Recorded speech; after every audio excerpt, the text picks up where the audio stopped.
Hi ಸ್ನೇಹಿತರೆ, good morning. ಬಲ್ಲಾಲ್ಸ್ ಕ್ಯಾಬೂಸಿಗೆ ನಿಮಗೆಲ್ಲ ಆತ್ಮೀಯವಾದ ಸ್ವಾಗತ.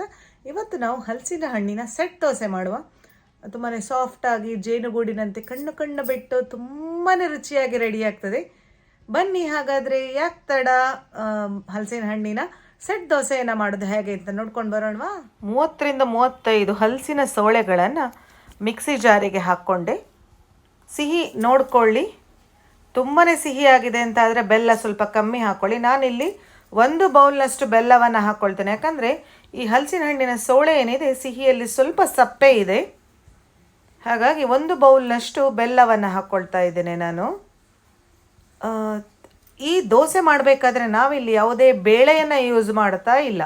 ಸೆಟ್ ದೋಸೆ ಅಂತ ಹೇಳಿದರೆ ಸಾಮಾನ್ಯವಾಗಿ ನೀವು ಎಣಿಸ್ಬೋದು ಉದ್ದಿನ ಬೇಳೆಯನ್ನು ಆ್ಯಡ್ ಮಾಡ್ತೇವೆ ಅಂತ. ಇಲ್ಲ ಸ್ನೇಹಿತರೆ, ಉದ್ದಿನ ಬೇಳೆಯನ್ನು ಆ್ಯಡ್ ಮಾಡ್ಕೊಳ್ತಾ ಇಲ್ಲ.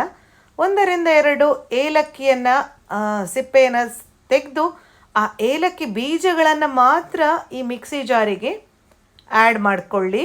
ಒಳ್ಳೆಯ ಒಂದು ಏನು ಪರಿಮಳವನ್ನು ಇದು ಕೊಡ್ತದೆ ದೋಸೆಗೆ, ಅರೋಮಾವನ್ನು. ನುಣ್ಣಗೆ ರುಬ್ಕೊಂಡೆ ಅರ್ಧದಷ್ಟನ್ನು ನಾನು ಒಂದು ಪಾತ್ರಕ್ಕೆ ಟ್ರಾನ್ಸ್ಫರ್ ಮಾಡ್ತಾ ಇದ್ದೇನೆ, ಅಂದರೆ ತುಂಬ ಮಿಕ್ಸಿಯಲ್ಲಿ ಜಾಸ್ತಿ ಆಗ್ತದೆ ಅಂತ.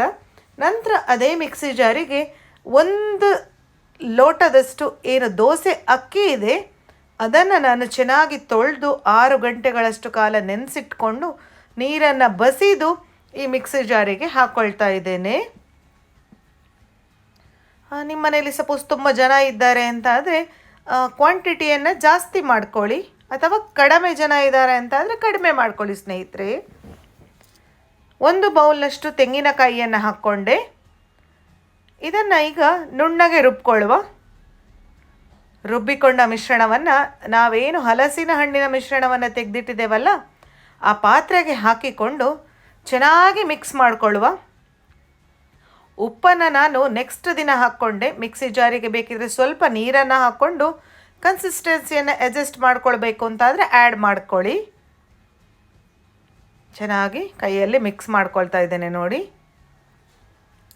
ಇದನ್ನು ನಾವು ರಾತ್ರಿ ಗ್ರೈಂಡ್ ಮಾಡಿಟ್ರೆ ನೆಕ್ಸ್ಟ್ ಡೇ ಮಾರ್ನಿಂಗ್ ಮಾಡುವಂಥದ್ದು, ಅಥವಾ ಬೆಳಗ್ಗೆ ನೀವು ಬೇಗ ಕಡ್ದಿಟ್ರೆ ಸಂಜೆ ತಿಂಡಿಗೆ ಮಕ್ಕಳಿಗೆ ಮಾಡಿಕೊಡ್ಬಹುದು.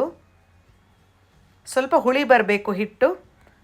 ನಾನಿಲ್ಲಿ ಚೆನ್ನಾಗಿ ಮಿಕ್ಸ್ ಮಾಡಿದ ನಂತರ ನಾನು ಮುಚ್ಚಳವನ್ನು ಮುಚ್ಚಿ ಇಡ್ತೇನೆ. ನಾನಂದರೆ ಈಗ ರಾತ್ರಿಗೆ ಗ್ರೈಂಡ್ ಮಾಡಿಟ್ಟದ್ರಿಂದ ನೆಕ್ಸ್ಟ್ ಡೇ ಮಾರ್ನಿಂಗಿಗೆ ದೋಸೆ ಮಾಡ್ಕೊಳ್ತೇನೆ.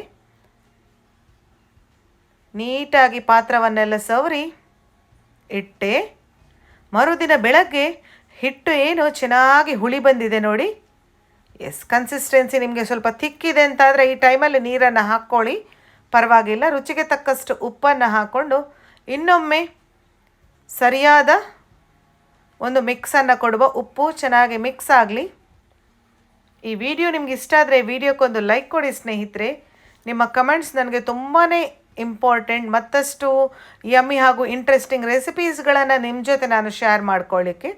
ಒಂದು ಬಿಸಿಯಾದ ತವಕ್ಕೆ ಸ್ವಲ್ಪ ನೀರನ್ನು ಹಾಕಿಕೊಂಡು ಒರೆಸ್ಕೊಂಡೆ, ಅಂದರೆ ತುಂಬ ಬಿಸಿಯಾಗಿರೋದು ಬೇಡ, ಓವರ್ ಹೀಟ್ ಆದರೆ ಈ ದೋಸೆಯ ಬ್ಯಾಟರ್ ಏನು ಕರೆಕ್ಟಾಗಿ ಸ್ಪ್ರೆಡ್ ಆಗೋದಿಲ್ಲ. ಆ ಕಾರಣದಿಂದ ಹಾಗೆ ಮಾಡಿದೆ.